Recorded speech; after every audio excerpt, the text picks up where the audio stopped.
Sige, yun. Yabong eh. Hi guys. And so, guys, welcome to the Daily Dive.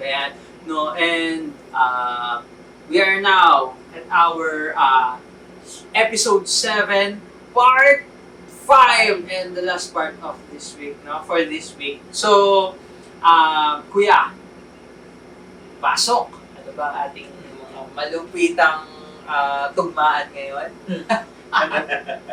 Kaya, so guys, pag-uusapan natin, it's all about LDR or long distance relationship. Kaya pala may angas kanina eh, no? Naranasan niyo na ba yun? Yung magkaroon ng minamahal ng hero na nasa malayo. Magkalayo. Naranasan mo yun, di ba? Taga-dagat siya. Sila mga nakaranas yan. Long distance relationship. Baka ako na naman una eh. Puro ako una eh. Comment na sila, puro ako daw eh. Naranasan ko naman siya. Nakilala ko lang siya sa TikTok. Pero hindi rin naman nagtagal. Parang ano lang. Masaya ka lang kapag kakausap siya. Pero yung... Nakita kayo? Hindi. LDR lang Long talaga. distance talaga, no? Virtual. Parang nanggara pagka napakalayo. Pero may mga... Sobrang layo na, virtual na. Teka saan? Hindi ko na maalala. Hindi alam eh. Malayo kasi virtual. Matagal na India. Yan. Nakilala mo. Sila si Ate Karen, taga... Qatar. Gusto ko ba? Maranasan yun. Taga Qatar, Pits. Pero ayun nga kuya, napag-usapan din naman natin yung LDR. Effective ba siya sa ating talaga? Yung parang may part din talaga na nangyari na nagkakatuloyin talaga sila. Ano man sabi mo sa ganun kuya, pagka-LDR? Ito, naranasan niya. Pabor ka ba doon sa ganyan? Eh, ano lang naman ito, perspective lang natin. Kung ikaw, Ako, gusto mo ba? hindi ko siya masasabi ko yun na pangit or maganda. Kasi nakadepende talaga siya sa papasok doon. Sa perspective ng Mamaya sabihin mo na ayaw mo, tapos naging ganun ka. Yun. So, meron kasi mga tao guys na kayang humandle nun. At the same time, may mga tao rin hindi. So, hindi ko... Ikaw, saan ka nun? Since hindi ko pa siya na-experience, kuya. So, hindi ko naman sinasabing pangit siya. Pero siguro, kung ako tatanungin, mas gusto ko, hindi LDR. Diba? Mahirap kasi. But I'm not saying guys na, pangit na hindi advisable magkaroon ng LDR relationship. Ang sinasabi ko lang, mas gusto ko lang yung short distance. Ayaw niya ng mga nagtatrabaho sa Manila. Dirty naman. Pwede naman. Kasi pwede naman matarin yan. Pwede naman matarin. Ayan. So, pero pagka okay na lahat, bakit hindi? Kung may ipapakilala sa'yo. Pero kung ikaw, ayaw mo. Ideal ko yung hindi ganun kalayo. Para pagka nalulungkot ako. Gusto ko magpa-baby. Mahino. Baby. So yun, ako din, kung sa akin mangyayari, ayoko din malayo. Pero na-experience ko na yun. Hindi naman ganun kalayo. Nung siguro, mga 15, 16 years old daw. Sa may kanto ko yan. Nung sort. Aray ko! Hindi, Lupo. Ay. Mali. So, nakapanood dyan. Huwag nyo intindihin. Then, na-experience ko yung mga 15, 16 years old. Uso pa nun yung text. Text, yan, plan, ganyan. Di ba kami nakikita? GM. Oo, hindi uso ang Facebook. So, hindi ko siya nakikita. Nakabase ka lang sa ganda ng boses. Yeah. Sabi ko, ganda yung boses nito. Ako, boses, pagong ako eh. Ganda ng boses niya, ganyan. Taga-Pasig. Tapos, ako, taga dito. Siyempre, bilang 15, 16 years old ka, lalo na sa panahon ko, ang hirap. Ang hirap na rin. Hindi mabilis yun. Almost 2 hours din yan. Ganun malayo. Tsaka, hindi ka mukha ng hindi basta-basta maapat eh. Di ba? Ang naging ano namin nun, nagkita kami sa Malolos, gitna. Gitna kami. Oo. Ano siya, dalawa kasi yung ano niya eh, yung inuwian, Pasig tsaka Pampanga. Ngayon doon kami, sa gitna. Oo. Ako kasi, Luches, Bulacan? Oo, Bulacan. Malolos, Bulacan. So, gitna doon kami nagkikita. Parang mga, 3 beses na kami nagkita. Pero medyo tumagal kami.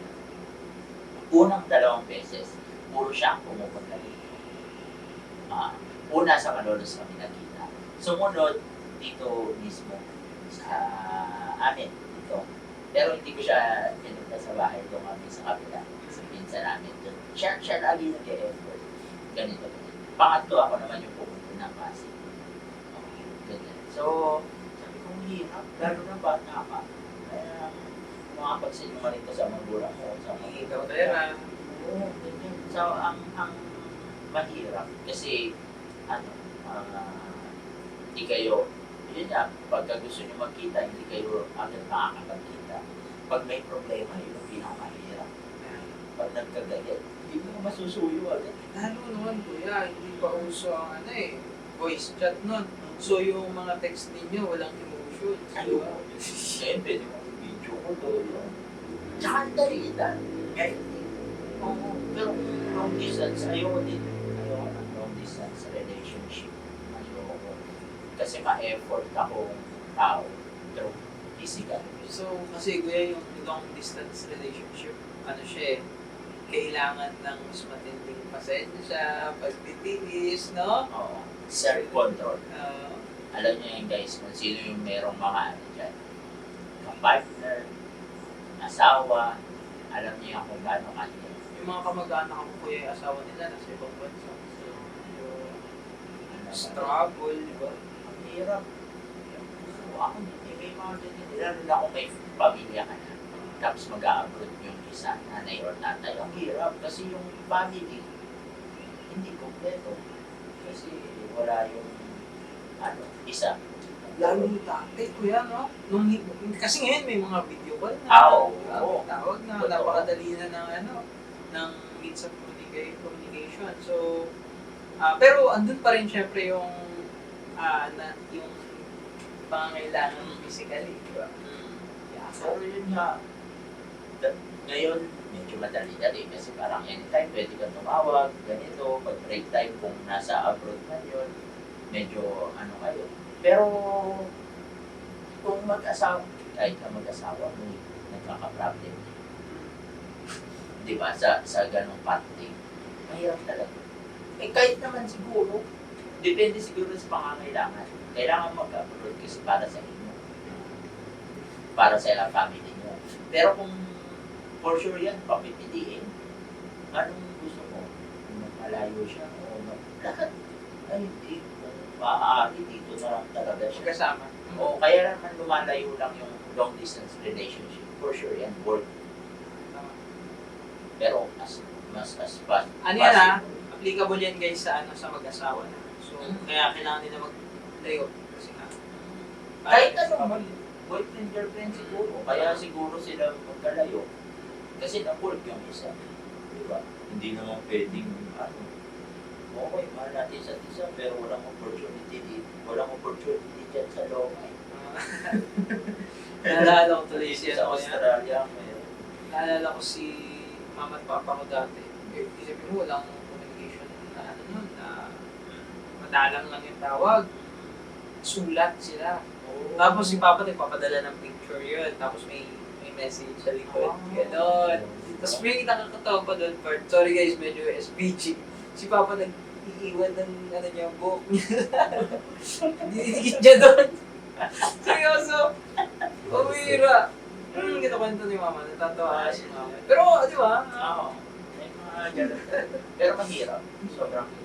Tsaka, doon mo din malusubok yung pagtitiwala niyo sa isa't isa. yan, tama yan. Yung mga ganun bagay. Oo. Kasi mahirap malayo. Temptation talaga. Sa lalaki, except talaga, mahal na mahal yung babae. Sobrang bait tayo gumawa ng kasamaan. Pero, Biro, may kumakit sa'yo sa ibang bansa eh. Tsaka lalo ngayon kuya, ang dami ko napapanood sa mga social media, yung pag-uwi ng lalaki, meron boyfriend yung asawa niya, at sinasurprise ko. Uy, nakatawa. At may mga nakikilala rin tayo. For sure, may kakilala tayo na gano'n. Na long distance relationship na hindi naging okay. Hindi nag-work. Oo, dito nga lang na magkalapit kayo. Ano na eh, ang hirap na. Lalo pa sa magkalayo. Sa amin, hindi masama ang long distance relationship. Pero para sa akin, as much as possible, ayoko naman. Ayoko lumayo sa'yo. Pero, Pala yun. hindi, pero kung para sa family, para sa trabaho, handa akong ano, para sa family pero kung kakayanin, dito na naman. Dito talaga kaya, kung may opportunity dito ka. At yun din ang for sure lang gusto yung partner. Wala namang may partner. Sige, alis ka na. Mayaman ka na. Kung ganun yung partner ko, baka siniko ko na sa tuhod yun. Hira ka alis mo. Kadalasan naman Ano pang ano nyo doon? Long distance relationship. So yun guys, hindi kami against sa mga LDR. Pero ayaw namin. Personal. Personal. Personal siya na Stand namin. Maaari. Si Ray, parang gusto niya eh. Kasi na-experience niya yung mga Serena, mga Diwata, Mga dugong. dugong, yun yung mga sobrang layo ng ano ng Serena eh. Sobrang layo. Yung mga Diwata, ibang mundo yan. Pero ano eh, meron tong gusto na ano. Ano ba, nursing? Ay, Dol! Uy, nag-Vincent. Mabira. graduate na. Eh! Wala. Hindi naglag. So, Pero ang hirap nun ah. Kuya, Dali. taga sa Valenzuela yun. Ano? Pati nga. Pero palag, no? Crush na. So, ayun, comment nyo kung sino yun. Comment down below. Kita-kita tayo next week. Sama-sama tayo sa episode 8. At dadating yung time na medyo yung content namin siguro, yan ba? Kain tayo sa Gipsal, ganyan. Salamat guys, tuloy-tuloy lang yung suporta. I-hit muna namin micro, umabot lang tayo ng 50 subscriber. Kasi 46 na eh. Sobrang masaya yun. Thank you na. Na-appreciate namin. Comment nyo kung taga-saan kayo. Kung hindi nyo kami personally kilala, nag-subscribe lang kayo. Thank you, no? Diba? So, yun. Salamat sa inyo, guys. And, ayun, guys, congrats sa mga, ano yun, sa mga bagong graduate sa tropa namin. Bye. Ayan, sila Adeline Tropa, ko yan. Adeline, sila Garrett, sila Tintin, sino pa ba? Sila Si Ray. Ray. Di, sino pa isa? Ray Cloud. Ano ba yan? Ay, hindi graduate. Ay, hindi pa. Graduate siya. Si Patricia. Ay, hindi mo ano. Live group nila yun. So yun, ay kapatid ni Celine. Ate ni Celine. Kilala mo si Celine? Hindi. Nilabas mo eh. Basa mo ka. Oo. So yun, congrats sa mga dramatic. Kita-kits, comment kayo kung Ay! ano yung mga gusto nyo pag-usapan. Sorry kuya. Yung sa ano, nga pala, yung sa picture-picture, yung babae doon. Kevin ni Alfred. Oo, yun. So yung ate nun. Okay. So, thank you guys. Comment. Arigato! Okay, tapos.